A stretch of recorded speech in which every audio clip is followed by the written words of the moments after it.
Good morning students. आज हम chapter 5 principles of inheritance and variation पढ़ेंगे। जेनेटिक्स वो ब्रांच है बायोलॉजी की in which we deals with the inheritance as well as variations of characters from parents to offspring. So inheritance is the process by which characters are passed on from parents to progeny. Inheritance वो process है जिससे parents के character उनके बच्चों में जा रहे हैं. तो it is the basis of heredity. Variation जो है वो degree by which progeny differ from there parent. Variations आते हैं सेक्सुअली रिप्रोड्यूसिंग ऑर्गेनिज्म में ज़्यादा आते हैं क्योंकि उसमें 2 पेरेंट्स इन्वॉल्व हैं. तो variation is the degree by which progeny differ from their parents. ये वेरिएशन है. तो human knew from as early as 8000 to 1000 BC that one of the causes of variation was hidden in sexual reproduction. They exploited the variations that were naturally present in the wild populations of plants and animals to selectively breed and select for organisms that possess desirable characters. अगर हम देखें तो पुराने time में भी वो जानवरों को सेलेक्ट करते थे डोमेस्टिक जिनमें डिजायरेबल कैरेक्टर्स होते थे और उनकी ब्रीडिंग कराते थे. जैसे एक इंडियन उसमें अगर हम देखें तो जो काऊ है सहीवाल वो पंजाब में है और वो वेल नोन इंडियन ब्रीड है जो बहुत पॉपुलर है अपने कैरेक्टरिस्टिक्स की वजह से. सो मेंडल ने क्या किया. मेंडल मिड सेंचुरी में एक्चुअली वो इनहेरिटेंस को समझने के लिए कुछ उन्होंने एक्सपेरिमेंट्स किए. तो मेंडल ने हाइब्रिडाइजेशन एक्सपेरिमेंट्स किए गार्डन पी पे 7 years तक और उन्होंने कुछ लॉज दिए, laws of inheritance in the living organism. तो उनके इन्वेस्टिगेशन में उन्होंने देखा कि और उन्होंने ये भी कहा कि जो उनके इन्वेस्टिगेशंस थे वो बेस्ड थे स्टैटिकल एनालिसिस के ऊपर और mathematical logic were applied to problems in biology. और ये पहली बार ऐसा हुआ कि कोई मैथमेटिकल लॉजिक अप्लाई हुआ किसी प्रॉब्लम को बायोलॉजी की एक्सप्लेन करने के लिए.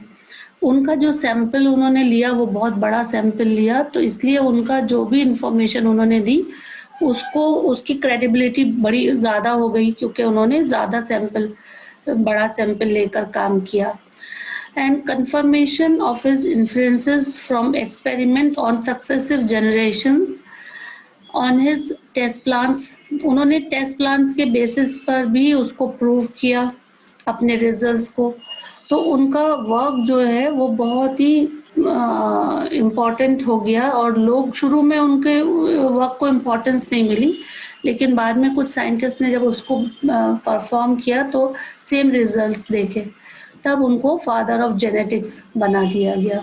तो Mendel investigated characters in the garden pea plant that were manifested as two opposing traits. उन्होंने garden pea को ही क्यों सेलेक्ट किया, क्योंकि garden pea में कुछ कॉन्ट्रास्टिंग कैरेक्टर्स थे. जैसे कि अगर हम सीड शेप की बात करें तो राउंड भी थे, रिंकल भी थे. सीड कलर की बात करें तो येलो भी था, ग्रीन भी था. फ्लावर कलर की बात करें तो वायलेट भी था, वाइट भी था. पॉट शेप की बात करें तो फुल थी, कॉन्स्ट्रिक्टेड थी. पॉट कलर की बात करें तो ग्रीन था, येलो था. फ्लावर पोजीशन की बात करें तो एक्सल था, टर्मिनल पोजीशन था. और stem height tall and dwarf थी. तो ये 7 पेयर्स ऑफ कॉन्ट्रास्टिंग कैरेक्टर्स की वजह से मेंडल ने अपना एक्सपेरिमेंट पी प्लांट पे किया. और मेंडल ने आर्टिफिशियल पॉलिनेशन कराया, क्रॉस पॉलिनेशन, और using several true breeding P lines. ये ट्रू ब्रीडिंग पी लाइन्स क्या होती हैं? Actually a true breeding line is one that having undergone continuous self pollination. जब आप लगातार प्लांट को सेलेक्ट करते रहेंगे, ग्रो करते रहेंगे और उनको सेल्फ पॉलिनेट कराते रहेंगे तो आपको ट्रू ब्रीडिंग पी लाइन मिलेगी जिसमें स्टेबल ट्रेट का इनहेरिटेंस होगा. तो shows the stable trait inheritance and expression of several generations. several generations तक एक ही trait को inherit करते चले गए. तो मेंडल ने क्या किया, 14 true breeding pea plant varieties Lee as pairs which were similar except for one character which with contrasting trait. तो एक पेयर उसमें डिफरेंट हो रहा था उन वैरायटी में. तो कुछ जैसे अभी मैंने आपको डिस्कस किया, ये कॉन्ट्रास्टिंग ट्रेट्स थे. जैसे हमने हाइट बात की, फ्लावर का कलर बात किया, पोजीशन बात की, पॉट का शेप बात किया. तो इनहेरिटेंस ऑफ वन जीन कैसे हुआ, क्योंकि उन्होंने कुछ ऐसी वैरायटीज सेलेक्ट की जो एक ट्रेट के लिए डिफर थी. और उन्होंने क्या किया कि उन्होंने, जैसे हमने देखा कि पी प्लांट में दोनों पार्ट होते हैं, male and female reproductive part. तो उन्होंने एक फ्लावर में से पोलन ग्रेन्स लिए और दूसरे फ्लावर में से पोलन, ये स्टेमेंस को रिमूव कर दिया. ये फीमेल प्लांट की तरह से एक्ट किया, और जिसके पोलन ग्रेन्स हम ले रहे हैं वो मेल पेरेंट की तरह से एक्ट किया. इस प्रोसेस को रिमूवल ऑफ एंथर्स को बोलते हैं इमैस्कुलेशन. और जब ऐसे क्रॉस पॉलिनेशन कराया तो जो प्लांट बने और उनमें जो सीड्स आए उसको उन्होंने ग्रो किया. तो उन्होंने देखा कि फर्स्ट जनरेशन में सारे के सारे टॉल प्लांट थे. यहाँ पे आप फ्लावर के कलर से कंफ्यूज मत होइएगा, ये इन्होंने दो तरह के उसको लिया, और यहाँ पे इन्होंने एक कैरेक्टर कंसिडर किया था, हाइट. तो जब उन्होंने, मेंडल ने जब इनको क्रॉस कराया टॉल को एंड ड्वार्फ को, तो उनको सिर्फ और सिर्फ क्या मिले, टॉल प्लांट्स मिले. तो ये फर्स्ट फीलियल जनरेशन कहला रहा है, या फर्स्ट फीलियल प्रोजेनी कहला रहा है. तो उन्होंने देखा सारे के सारे टॉल्स हैं, टॉल प्लांट्स हैं. तो फिर जब उन्होंने इन वाले प्लांट्स को सेल्फ पॉलिनेट कराया तो सेकेंड जनरेशन में उन्हें कुछ डिफरेंट रिजल्ट्स मिले. तो F1 जनरेशन की जब प्लांट्स को उन्होंने सेल्फ पॉलिनेट कराया तो सेकेंड जनरेशन में उनको ड्वार्फ प्लांट्स भी मिले, और रेशो क्या थी, 3:1.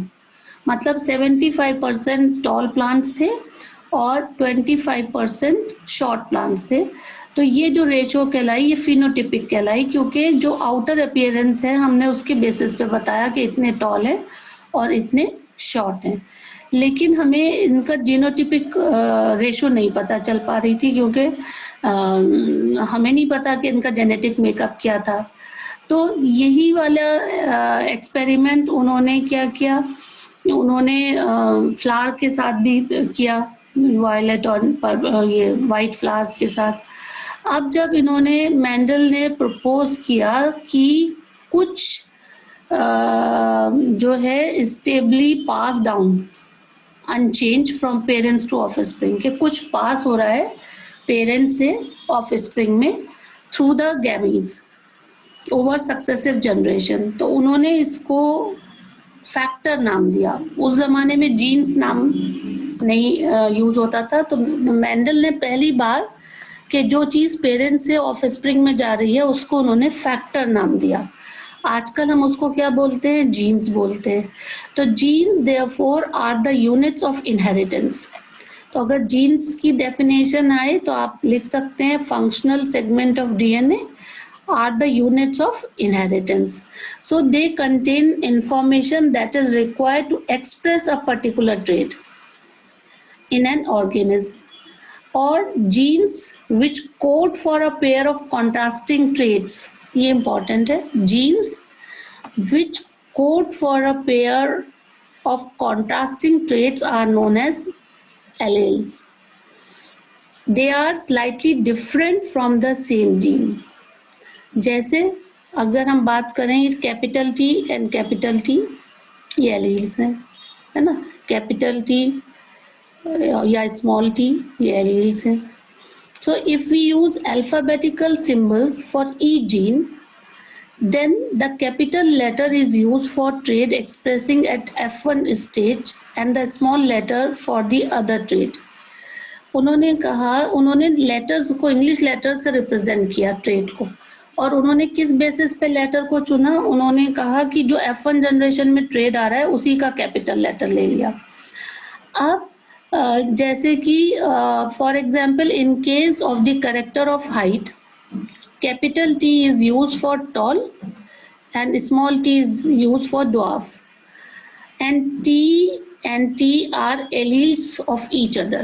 मतलब capital T and small t are alleles of each other.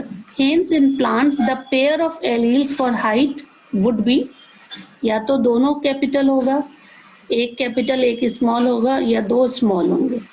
तो Mendel also proposed that in a true breeding tall or dwarf P variety, the allelic pair of gene for height are identical or homozygous.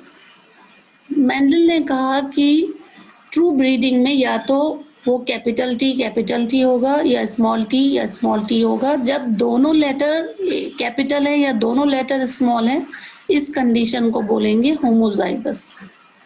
ठीक है, तो ये capital T and small t are called genotype of the plant.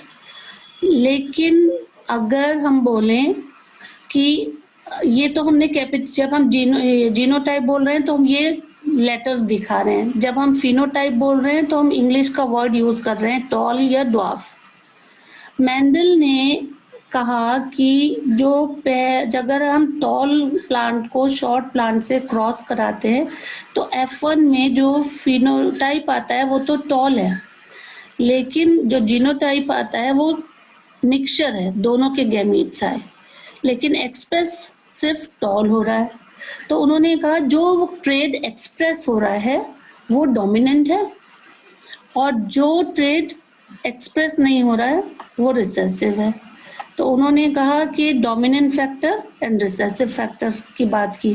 तो in case capital T dominant है over small T, that is recessive. तो अब it is convenient to use the capital and lower case of an alphabetical symbol to remember this concept of dominance and recessiveness. तो हम capital T जो है वो do not use capital T for tall and small D for dwarf. Letter small letter dwarf का D नहीं लेंगे because it will find it difficult to remember whether capital T or small d are alleles of the same gene or not. इसलिए हम हमेशा अगर एक ही letter लेंगे capital और स्मॉल में, कोई दूसरा लेटर नहीं लेंगे, क्योंकि फिर एक्सप्लेन करना मुश्किल हो जाएगा कि वो एलील्स हैं ऑफ द सेम जीन के लिए या नहीं. अब अगर हम बात करें मोनोहाइब्रिड क्रॉस की, मोनोहाइब्रिड में सिंगल ट्रेट लिया, तो यहाँ पर जब उन्होंने क्रॉस कराया टॉल प्लांट्स को, ये प्योर टॉल है, अगर आप देखें ना इसका जीनोटाइप, ये कैपिटल टी है, और इसको क्रॉस कराया प्योर शॉर्ट प्लांट से, तो F1 जनरेट जो इनके गैमीट्स बने वो सेपरेट होते हैं, गैमीट बनते हुए जीन्स, ये कैपिटल टी सेपरेट हो गए, इसके गैमीट्स स्मॉल टी होंगे. अगर ये दोनों फ्यूज होते हैं तो कैपिटल टी स्मॉल टी, ये फ्यूज होते हैं तो कैपिटल टी स्मॉल टी. ठीक, अगर ये सेट देखिए, पहला कांस्टेंट रखा और इन दोनों को लिख दिया, फिर दूसरा कांस्टेंट लिखा, फिर इन दोनों को रख दिया, कैपिटल लेटर पहले ही आ रहा है, तो ये सारे के सारे प्लांट टॉल हैं. और जब इसको सेल्फिंग कराई तो नेक्स्ट जनरेशन में हमने क्या किया, इसके गैमीट्स, क्योंकि ये दो डिफरेंट वो लेटर्स हैं, इसके गैमीट एक कैपिटल टी एक स्मॉल टी हो गया, इसका गैमीट एक कैपिटल टी एक स्मॉल टी हो गया. चांसेस क्या होंगे, जब ये दोनों फ्यूज होंगे तो ये वाले गैमीट आएंगे, ये और ये होगा तो एक कैपिटल टी स्मॉल टी, ये और ये होगा. ठीक है, अब ये और ये होगा तो कैपिटल टी स्मॉल टी. ठीक, अब यहाँ पर आपने देखा कि ये दोनों हैं तो कैपिटल टी, फिर ये कांस्टेंट है, ये है तो कैपिटल टी स्मॉल टी, फिर ये दोनों कैपिटल टी स्मॉल टी और ये दोनों स्मॉल टी.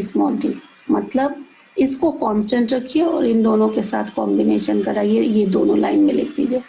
फिर इसको कांस्टेंट रखिए, इन दोनों के साथ कॉम्बिनेशन कराइए, इस लाइन में रख दीजिए। लेकिन टी लेटर पहले नहीं लिखते हैं, बाद में लिखते हैं। ये मेथड पुनेट ने दिया था और ये मेथड जो है वो graphical representation to calculate the probability of all possible genotype of offspring in a genetic cross को दिखाता है। ठीक, तो आप ये एक स्क्वायर बनाएंगे, इसको कांस्टेंट रखेंगे, इसकी पेयरिंग इसके साथ, फिर इसको कांस्टेंट रखा तो इसकी पेयरिंग इसके साथ, फिर इसको कांस्टेंट रखा, इसकी पेयरिंग इसके साथ, इसकी पेयरिंग इसके साथ। तो हमने देखा कि 3:1 फिनोटिपिक रेशियो आई, क्योंकि ये 75% टॉल है, क्योंकि अगर एक भी कैपिटल टी आ जाएगा ना जिसमें, वो टॉल होगा, और जहाँ दोनों स्मॉल लेटर्स हैं वो शॉर्ट हैं।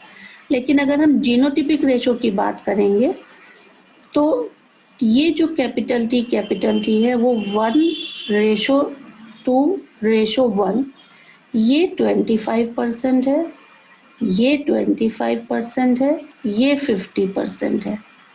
ठीक, तो फिनोटिपिक रेशियो तो 3:1 है, जीनोटिपिक रेशियो 1:2:1 है। अब यहाँ पर ये हम पुनेट स्क्वायर के अलावा ये फॉर्मूले से भी शो कर सकते हैं, ये वाला। जैसे कि हमने देखा ना कि हाफ टॉल है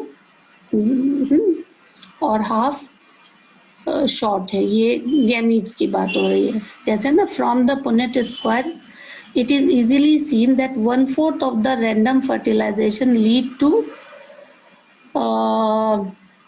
capital T और half 50% capital T small t और 1/4 TT, मतलब 1:2:1।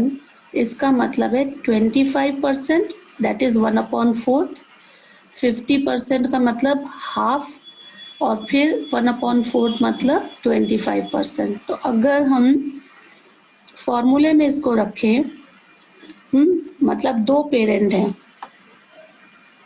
ठीक है, दो तरह के गैमीट्स हैं, एक कैपिटल टी और एक स्मॉल टी। इसका स्क्वायर करेंगे आप तो a² + b² + 2ab, इससे इसको आप एक्सपेंड करेंगे तो आपको मिलेगा आंसर ये 1/4 TT, half TT plus 1/4 small T.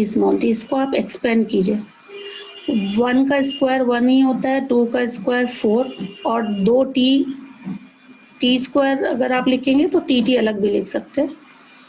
फिर ये b² आप है तो ये b² हो गया, प्लस 2ab, 2a ये है, b ये है, तो 2 से 2 कट गया और बचा बस नीचे 2।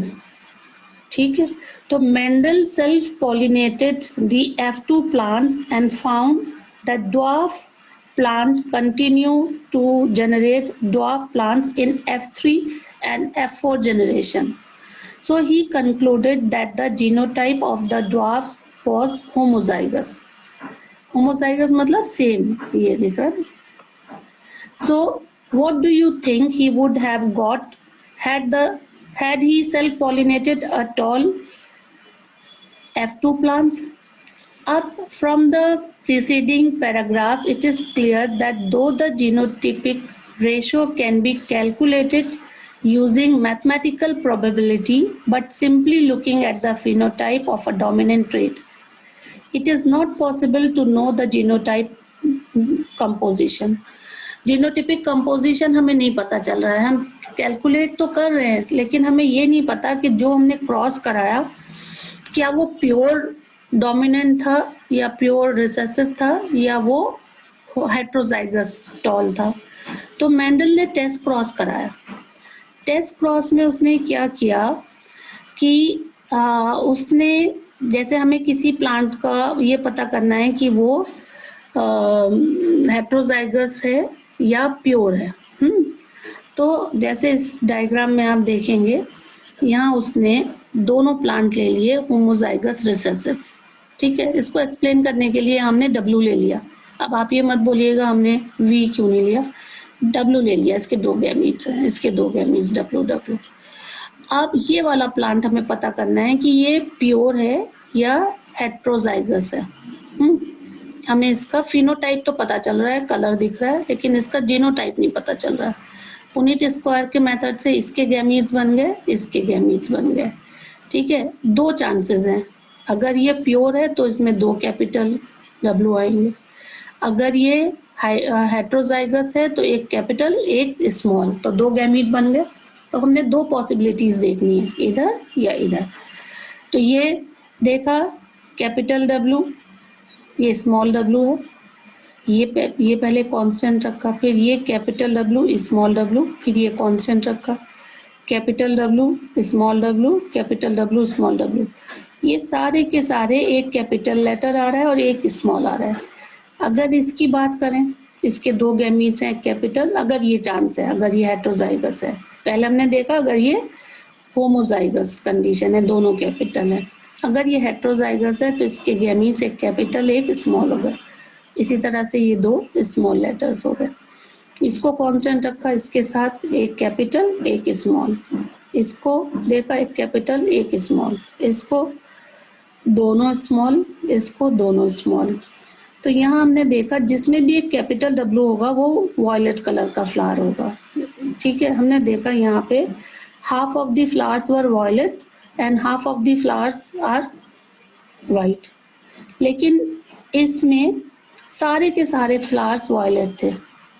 तो हमने क्या कंक्लूजन निकाला कि ये जो फ्लावर है जो अननोन है ये है होमोजाइगस डोमिनेंट, और अगर ये वाला रिजल्ट आ रहा है तो वो अननोन फ्लावर होगा हेट्रोजाइगस।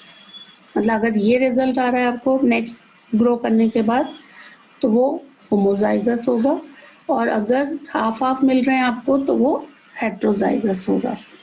ठीक है, तो principles of law of inheritance में फर्स्ट लॉ ऑफ डोमिनेंस है, सेकंड लॉ है लॉ ऑफ सेग्रीगेशन। ये हम नेक्स्ट क्लास में डिस्कस करेंगे। Thank you.